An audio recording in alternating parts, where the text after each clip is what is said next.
모세는 나이 40이 되었을 때 바로의 공주의 아들이라 칭함받기를 거절했습니다. 그리고 하나님의 백성과 함께 고난받기를 선택하여 히브리인을 폭행하던 애굽 사람을 죽이게 되는 일을 벌이게 되죠. 믿음으로 한 행동이었습니다. 그리고 어찌 보면 정의로운 행동이었죠. 하지만 하나님의 때가 아니었습니다. 그래서 모세는 자신의 행위가 바로에게 발각되자 미디안으로 도망치게 되었죠. 모세는 그곳에서 이방인의 아내와 결혼을 하고 그곳에 머물러 살게 되었습니다. 애굽의 왕자, 그 화려했던 모세가 이제 광야에서 양이나 치는 목동 신세로 전락하고 만 것입니다. 하나님은 그렇게 모세의 힘을 빼셨고 하나님의 방법으로 모세를 훈련시키셨습니다. 오늘 본문 3장에서는요 40년의 시간이 흘렀습니다. 드디어 하나님의 때가 된 것이죠. 신약의 스데반은 이 때를 이렇게 표현합니다. 사도행전 7장 30절 말씀에 40년이 참에 시내산 광야 가시나무 떨기 불꽃 가운데서 그에게 보이거늘.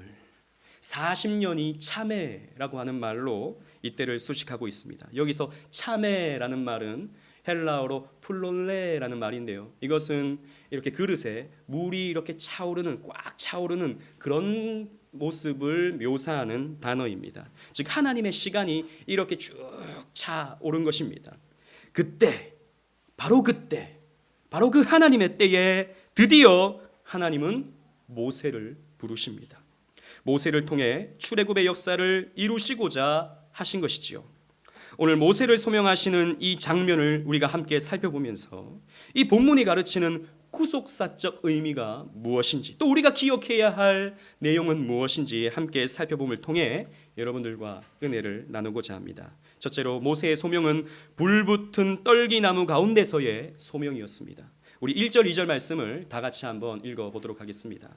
3장 1절 2절입니다. 시작. 모세가 그의 장인 미디안 제사장 이드로의 양떼를 치더니 그 떼를 광야 서쪽으로 인도하여 하나님의 산 호렙에 이르매 여호와의 사자가 떨기나무 가운데로부터 나오는 불꽃 안에서 그에게 나타나시니라. 그가 보니 떨기나무에 불이 붙었으나 그 떨기나무가 사라지지 아니하는지라. 아멘. 모세의 장인 이드로의 양떼를 모세가 치고 있었습니다. 나이 80이나 되었지만 모세는 자기 양떼조차 없었습니다. 이드로의 양떼, 장인의 양떼를 칠 수밖에 없는 정말 애석한 신세로 살아야 했던 것이죠. 모세는 장인의 양떼를 치면서 하나님의 산 호렙에 이르렀습니다. 이 호렙산은 여러분들 잘 아시는 신의 산이라고 불리우기도 하는데요. 나중에 이곳에서 하나님이 이스라엘 백성들을 만나주시고 이곳에서 율법을 주시기 때문에 이곳을 하나님의 산이라고 성경은 묘사하고 있는 것입니다. 모세가 이 산을 양떼들과 함께 오르자 놀라운 광경을 보고 말았습니다. 그 광경은 떨기나무에 불이 붙었는데 그 떨기나무가 타지 아니하는 것입니다. 여러분, 이 미디안 광야의 지역에 가면 이렇게 떨기나무를 많이 볼 수 있습니다. 저도 광야 지역에서 이런 것을 본 적이 있었는데요. 이 나무는요 볼품없는 나무입니다.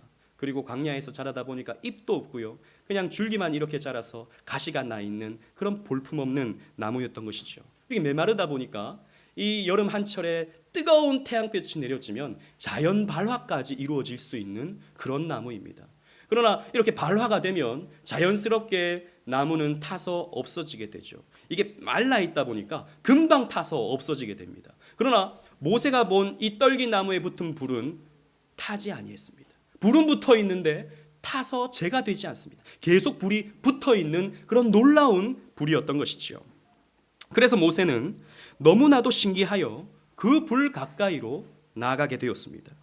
여러분, 근데 이 불은 왜 떨기나무를 태우지 않았을까요?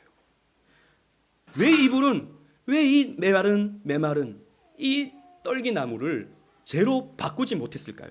바꾸지 않았을까요? 그것은 바로 그 불은 일반적인 불과 다른 불이었기 때문입니다. 그 불은 하나님의 임재를 계시하는 불이었습니다. 여러분, 하나님은 옛적 아브라함과 언약을 하실 때에도 불로서 임재하신 것을 여러분 기억하실 것입니다.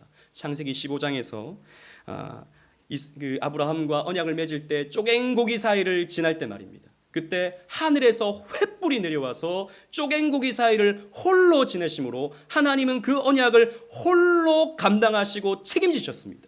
그래서 하나님은 불로써 하나님의 임재를 나타내셨던 것이죠. 그리고 여러분들 잘 아시다시피 이스라엘 백성들이 출애굽을 감당할 때에도 하나님은 이스라엘 백성들과 함께 한다는 것을 구름 기둥으로, 불 기둥으로 나타내셨습니다. 낮에는 구름이 떠올라서 이스라엘 백성들에게 그늘을 제공해주고, 밤에는 불 기둥이 떠올라서 이스라엘 백성들에게 길을 비춰주고, 그리고 따뜻하게 만들어줬던 것이죠. 그런데 여러분, 성경에서 구름이라고 하는 것, 그리고 불이라고 하는 것은 언제나 그렇듯 하나님의 임재를 상징하기도 합니다. 그래서 구름 혹은 연기, 이것이요 하나님의 임재를 나타내요. 그래서 성소에 하나님의 구름이 가득했더라라고 하는 말씀이 가끔씩 나오는데요, 그것은 하나님의 임재, 하나님의 영광을 의미하는 것입니다. 또 불도 마찬가지죠. 하나님이 임하셨다라고 하는 것을 불로써 나타내신 것입니다. 또 하나님은 스스로를 자신을 불이라고 말씀하셨습니다. 신명기 4장 24절에 내 하나님 여호와는 소멸하는 불이시요 라고 말씀하고 있습니다. 하나님은 소멸하는 불이신 것입니다. 물질을 태우시는 불이 아니라 우리의 죄를 태우시는, 우리에게 임재해 주셔서 우리의 죄를 태우시는 불이신 것입니다. 그 하나님의 불, 그 임재의 불이 떨기나무에 붙어 있는 것입니다. 떨기나무는 광야 같은 건조한 지역에서 자생하는 키 작은 광목류의 가시덤불입니다. 모양도 이쁘지 않고 별 쓸모도 없는 그저 그런 나무입니다. 여러분, 이 떨기나무가 무엇을 의미하겠습니까? 바로 고난받아 메말라버린 히브리 민족을 상징하는 것이죠. 여러분, 이 떨기나무는요 가시만 나 있습니다. 그래서 우리 이전 성경에서는 가시 떨기나무라고 번역을 했죠. 여러분, 예수님께서 십자가를 지실 때 그 머리에 무엇을 쓰셨습니까? 가시 면류관을 쓰셨죠. 이 가시라고 하는 것은 고난을 의미하는 것입니다. 그래서 이 떨기나무는 고난받는 이스라엘 백성들, 그리고 고난으로 메마른 이스라엘 백성들을 상징하는 거예요. 그래서 하나님께서 모세에게 이 불붙은 떨기나무를 보여주신 이유는 이 메말라버린 이스라엘 백성들, 이 고난 가운데 있는 이 언약 자손들 위에 하나님이 임재할 것임을, 이제 내려오셔서 하나님이 그들과 함께 하실 것임을 가시적으로 나타내신 것입니다. 그래서 하나님은 떨기나무 불꽃 가운데서 모세를 만나 주신 것이죠. 둘째로, 모세의 소명은 사명을 주시기 위한 인격적인 소명이었습니다.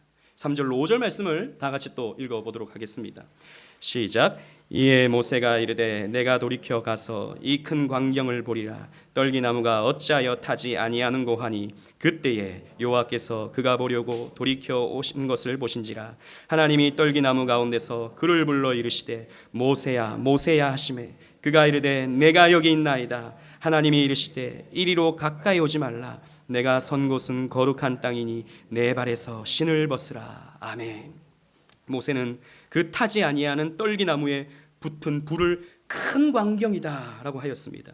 큰 광경을 보려고, 이 신비로운 광경을 보려고 더 가까이 나아가자 그 떨기나무 가운데서 음성이 들렸죠.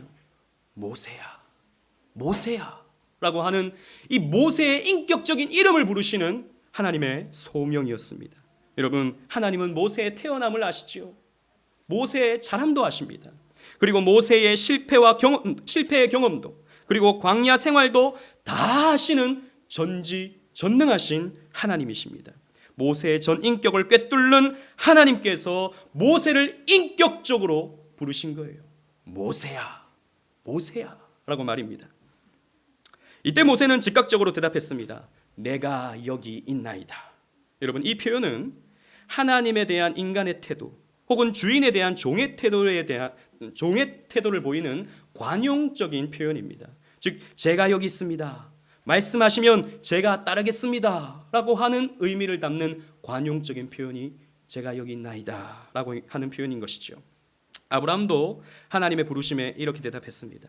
창세기 22장 11절에 여호와의 사자가 하늘에서부터 그를 불러 이르시되 아브라함아 아브라함아 하시는지라. 아브라함이 이르되 내가 여기 있나이다 라고 하매. 성경의 기록입니다. 야곱도 하나님의 부르심에 대해 이렇게 대답했습니다. 창세기 46장 2절에 그 밤에 하나님이 이상 중에 이스라엘에게 나타나 이르시되 야곱아 야곱아 하는지라. 야곱이 이르되 내가 여기 있나이다. 자, 보십시오. 아브라함도 하나님이 부르실 때 내가 여기 있나이다.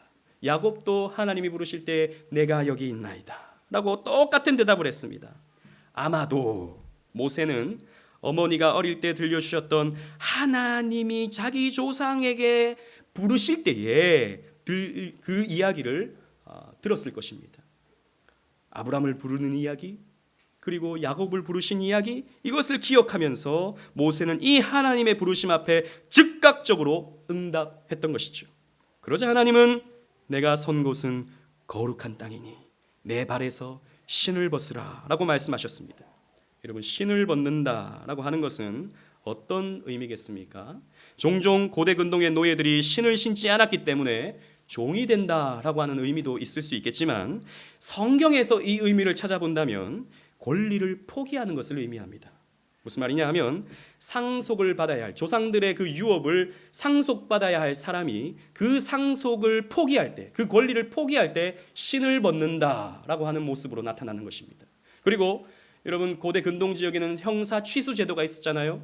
즉 형의 아내가 있을 때, 형이 먼저 죽으면 그 형수를 그 동생이 아내로 삼는 것입니다. 왜냐하면 이 고대 시대에는 여자 혼자서 살 수는 없었기 때문입니다. 그래서 동생이 그 형수를 아내로 취함으로써 살아갈 수 있도록 만든, 그리고 더 나아가서는 언약의 백성들을 이어가기 위한 하나의 방법으로서 이런 형사 취수 제도가 있었던 것이죠.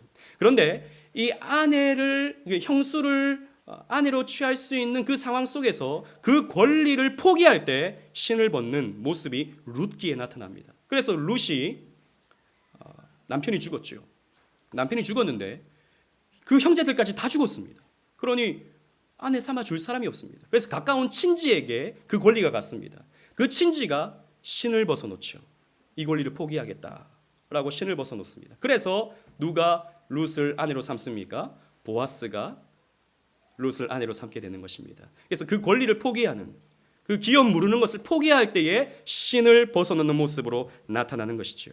그래서 하나님이 모세를 보고 신을 벗어라 라고 말씀하신 것은 너의 권리를 포기해라 라고 하는 그런 의미가 되는 것입니다. 여러분, 사실 모세는 더 이상 내려놓을 것도 없습니다. 자기 양떼 한 마리 없는데요. 그냥 광야에서 양이나 치는 목자일 뿐인데요. 그러나 그의 모든 생각, 그의 모든 자존심, 이것까지도 다 내려놓아야 하는 것입니다. 하나님은 그것까지도 요구하시는 거예요. 여러분, 우리 마찬가지입니다. 우리가 하나님께 소명받을 때, 우리가 하나님께 쓰임받을 때, 하나님의 일 앞에 부름을 받을 때, 우리는 우리의 생각과 우리의 자존심까지도 다 내려놓고 하나님 말씀에 순종해야 하는 그런 자로서 하나님 앞에 서게 되는 것입니다. 그래서 전능자의 명령 앞에서 우리가 할 수 있는 것은 내가 여기 있나이다, 말씀하옵소서라고 할 수밖에 없는 것이죠. 그리고 모세의 소명은 언약을 이루시기 위한 소명이었습니다. 우리 6절로 8절 말씀을 다 같이 한번 읽어보도록 하겠습니다. 시작. 또 이르시되 나는 내 조상의 하나님이시 아브라함의 하나님, 이삭의 하나님, 야곱의 하나님이라. 모세가 하나님 배우기를 두려워하여 얼굴을 가리매 여호와께서 이르시되 내가 애굽에 있는 내 백성의 고통을 분명히 보고 그들이 그들의 감독자로 말미암아 부르짖음을 듣고 그 근심을 알고 내가 내려가서 그들을 애굽인의 손에서 건져내고 그들을 그 땅에서 인도하여 아름답고 광대한 땅, 젖과 꿀이 흐르는 땅, 곧 가나안 족속, 헷 족속, 아모리 족속, 브리스 족속, 히위 족속, 여부스 족속의 지방에 데려가노라 하노라. 아멘. 하나님은 자신을 너의 조상의 하나님이다 라고 말씀하셨습니다. 아브라함의 하나님, 이삭의 하나님, 야곱의 하나님이니라 라고 말씀하셨습니다.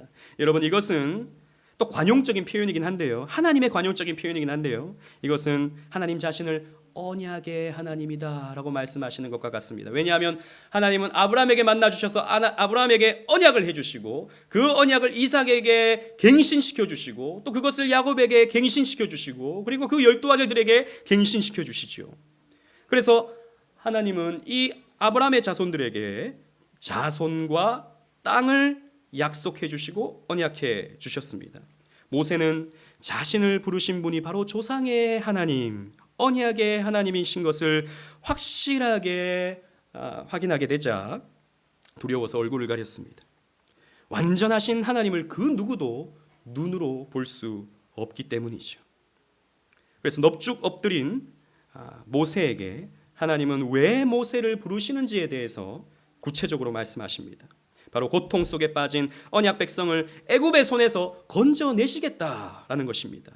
7절 말씀은 하나님의 전감각으로 언약 백성의 고통을 확인하시는 장면이 나옵니다. 여러분 7절 말씀 보시면 여호와께서 이르시되 내가 애굽에 있는 내 백성의 고통을 분명히 보고 그들의 감독자로 말미암아 부르짖음을 듣고 그리고 그 근심을 알고 보고 듣고 알고 하나님은 다 아시는 것입니다.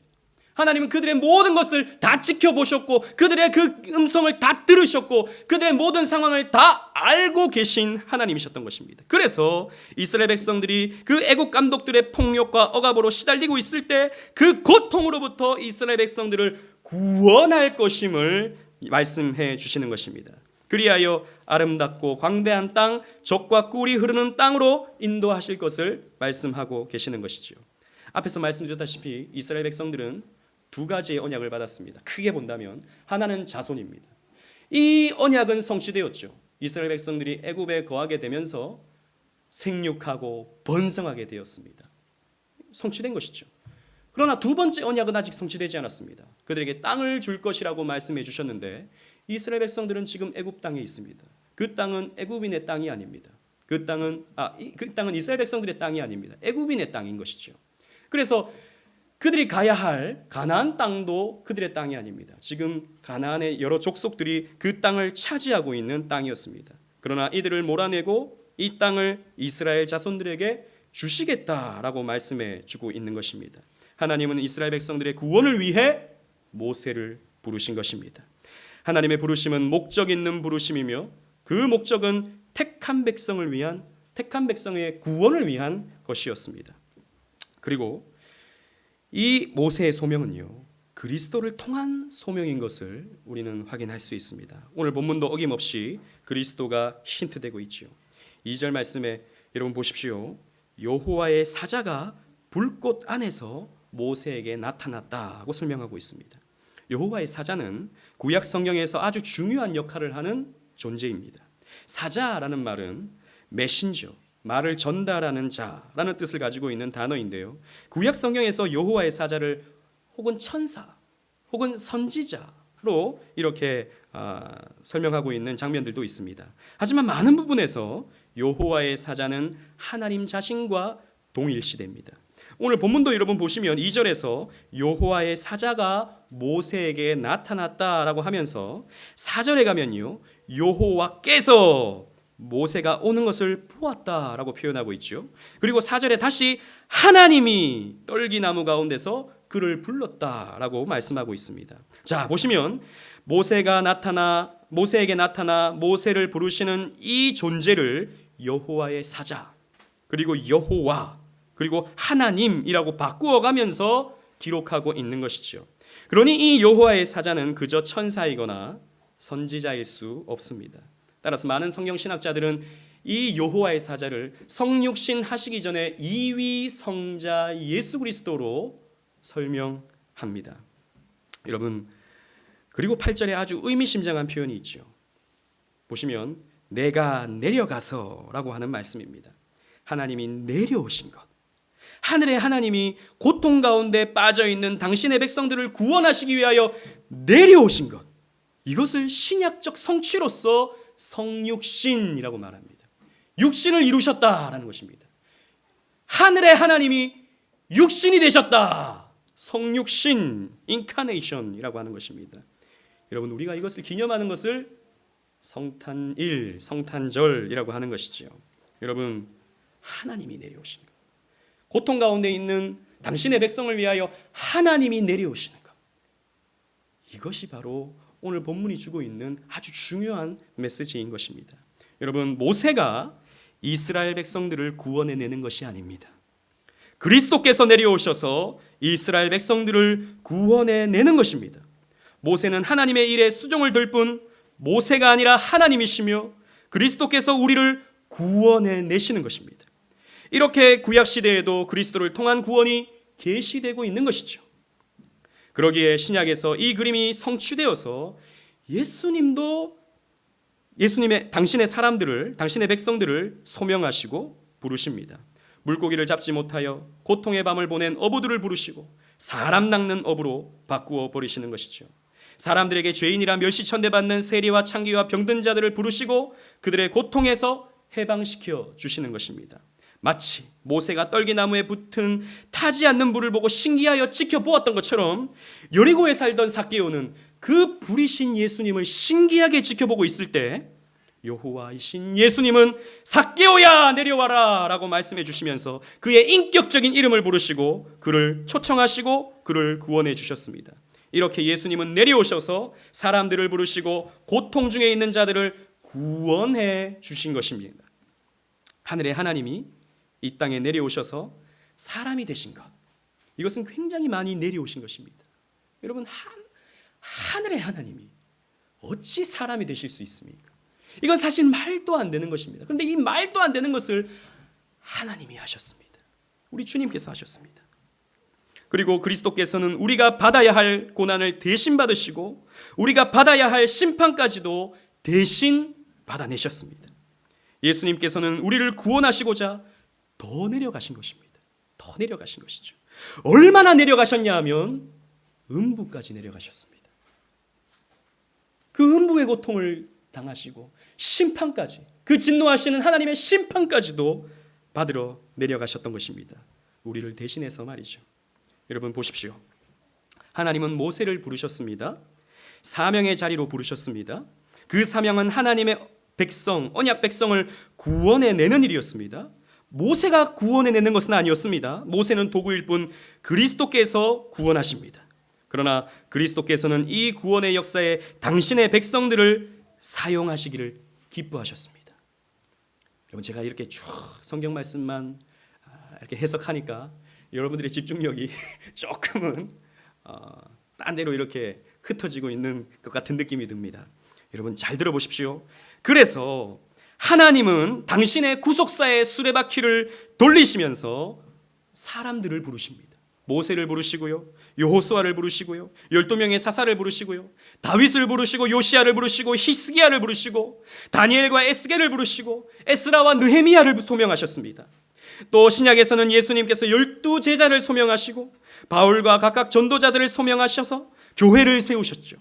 그리고 교회의 역사 속에서는 서머나의 폴리갑과 아타나시우스와 어거스틴과 같은 교부들을 부르시고 암흑시대, 중세시대에서는 롤라드와 위클리프, 얀 후스, 틴데일 같은 자들을 부르셔서 밝은 빛을 비추셨습니다.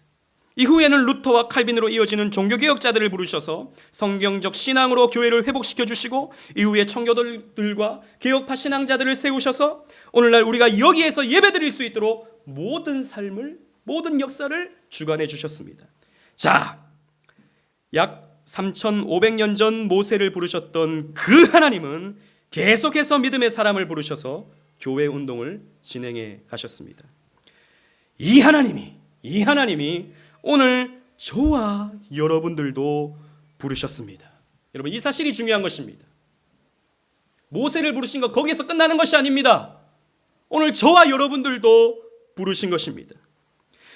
모세처럼 80세가 되어서 아무것도 할 수 없는 그 모세를 부르신 하나님이 별 볼 일 없는 저와 여러분들도 부르셨다라는 것이죠. 여러분, 이 자리에 여러분들이 앉아 있는 것, 뭐 어쩌다 보니 왔다. 뭐 결혼을 하기 위해서 왔다. 혹은 뭐 아내가 하도 오라 그래서 왔다. 아니면 뭐 각자 뭐 다른 뭐 상황들이 다 있을 것입니다.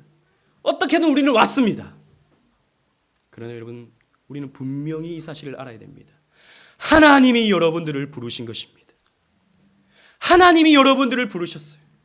하나님이 여러분들을 이 오직 은혜 교회로 부르셨습니다.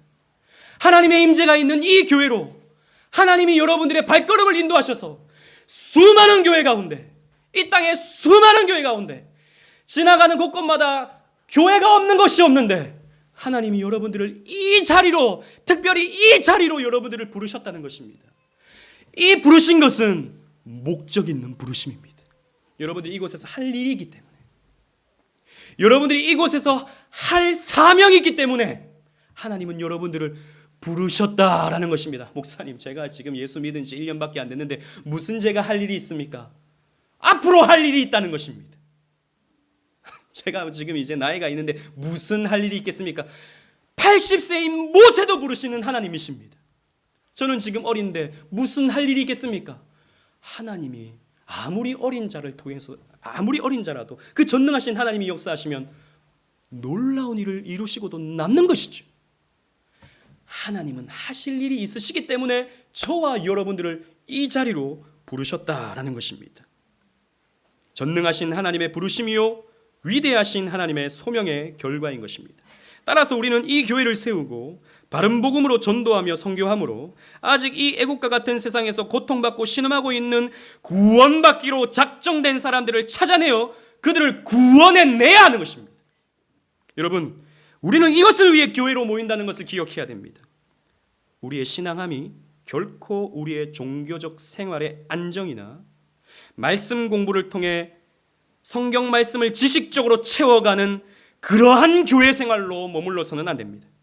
일주일에 한 번 교회에 와서 예배 참석함으로 나는 그래도 교회를 다니는 사람이지, 나는 그래도 기독교인이지, 그래서 나는 예수 믿으니까 구원받겠지 라고 하는 지극히도 자기중심적인, 지극히도 자위적인 신앙생활에만 머물러서는 안 됩니다. 그저 우리가 일주일에 한 번 모여가지고 서로 인사하고 교제함으로써 교회 가족으로 따뜻한 사랑을 나누는 것만으로 우리의 교회 생활이 끝나는 것으로 생각하면 결코 안 되는 것입니다. 우리는 사명 있는 사람들입니다. 하나님은 모세에게 이 사명을 주셨죠. 본문 9절 10절 말씀입니다. 다 같이 한번 읽어보도록 하겠습니다. 본문 9절 10절입니다. 시작. 이제 가라. 이스라엘 자손의 부르짖음이 내게 달하고 애굽 사람이 그들을 괴롭히는 학대도 내가 보았으니 이제 내가 너를 바로에게 보내어 너에게 내 백성 이스라엘 자손을 애굽에서 인도하여 내게 하리라. 아멘. 이 사명이 모세의 사명뿐만 아니라 우리의 사명인 것입니다. 이것이 우리가 교회로 부름받은 이유이며 우리가 존재하는 이유입니다. 하나님을 모르는 죄 때문에 심판의 나락으로 떨어지고 있는 여러분들의 가족 구원을 위해서, 무서운 지옥 형벌 속으로 빠져들어가고 있는 여러분들의 친지와 이웃과 친구들의 구원을 위해서 하나님은 저와 여러분들을 부르신 것입니다. 여러분들의 나약함과 부족함을 걱정하지 마십시오. 여러분들이 일하지 않습니다. 그리스도께서 하시는 것입니다. 여러분은 그저 그리스도의 복음을 전하면 되는 것입니다. 피 묻은 그리스도의 십자가 복음을 그저 있는 그대로 선포하기만 하면 되는 것입니다. 예수 믿으라고. 예수 안에 구원이 있다고. 예수 안에 생명이 있다고. 선포하기만 하면 되는 것입니다. 그러면 듣는 사람이 이럴 것입니다. 너나 믿으세요. 그럴 겁니다. 너나 믿으세요. 네 복장부터 고치세요. 라고 말할 것입니다. 여러분, 그때 우리는 주눅들지 아니하고, 그때 우리는 겁내하지 아니하고 그냥 전하는 것입니다. 그러면 하나님이 당신의 백성이라면 언젠가는 그 사람을 하나님의 때에 하나님의 방법으로 부르시는 것입니다. 역사하시는 것입니다. 구원받게 하시는 것입니다. 이걸 우리는 생각해야 된다는 것이죠. 여러분, 우리의 사명은, 우리의 존재 이유는 우리를 통하여 믿는 사람들이 구원받는 것입니다. 우리를 통하여 아직 구원받기로 작정되었으나 아직 구원받지 못한 사람들에게 복음을 전해서 그들이 이 자리에 와서 함께 예배하고 찬양하고 영광 올려드리게 하는 것이 오늘 우리가 존재하는 이유다라는 것입니다. 그게 여러분들이 직장 생활하는 이유예요. 그게 여러분들이 사업을 하는 이유입니다. 그게 여러분들이 가정을 꾸리는 이유예요. 여러분들이 공부하는 이유입니다. 그게 여러분들이 밥을 먹는 이유예요. 그것이 여러분들이 일주일의 삶을 살아가는 이유입니다. 하나님은 이 구속사 성취를 위하여 오늘 저와 여러분들을 부르셨다라는 것입니다. 우리가 밥값을 못해서야 되겠습니까? 그저 그냥 돈 벌면서 그 돈으로 이 아파트를 살까 저 아파트를 살까 이것이 우리의 관심사만 되어서야 되겠습니까? 아닌 것입니다, 여러분. 아닌 것입니다. 하나님은 이 역사를, 이 세계 역사를 구속사로 성취하시기를 원하셔요. 그래서 여러분, 택한 백성 14만 4천의 그 숫자가 다 채워지면, 상징적인 숫자입니다. 이 14만 4천의 택한 백성의 수가 채워지면 이 역사는 존재하지 않는 것입니다. 왜? 필요가 없기 때문에. 완성되었기 때문에 이 역사는 그 오메가 포인트, 그 택자군의 완성을 향하여 흘러가고 있는 거예요. 그래서 그것을 위해서 저와 여러분들을 사용하시는 것입니다. 그 사용하시기 위해서 저와 여러분들을 부르시는 거예요. 그냥 밥 먹지 맙시다. 좀 이따 우리 밥을 먹어야 되는데 그냥 밥 먹지 맙시다. 또 우리 교회당을 나가서 내일부터 일해야 되는데 그냥 일하지 맙시다. 먹고 살기 위해서. 공부해야 되는데 우리 SFC 운동원들 그냥 공부하지 맙시다. 좋은 학점 따서 좋은 데 취직하는데 거기에만 신경 쓰지 말고 왜 내가 호흡하고 살아가는지, 왜 내가 공부해야 하는지 알고 공부하고 살아갑시다. 이게 우리가 살아가는 이유고 오늘 여기에 있는 이유예요. 하나님은 이 구속사의 목적인 택자구원의 완성을 위해 사명의 자리로 부름받는 저와 여러분들을 사용하시기를 원하십니다. 이 주님의 부르심 앞에 이 모세야 모세야 하는 말은 사실 저와 여러분들을 부르는 하나님의 음성입니다. 이 음성 앞에 내가 여기 있나이다. 주님 말씀하옵소서. 내가 듣겠나이다. 아직 이 어두운 시대 가운데 빛을 몰라 방황하는 사람들에게 별과 같이 빛나서 많은 사람들을 옳은 대로 돌아가게 하는 일에 우리가 쓰임받기를 원합니다 라고 기도하며 나아가시는 저와 여러분들 되시기를 주님 이름으로 축원합니다. 아멘.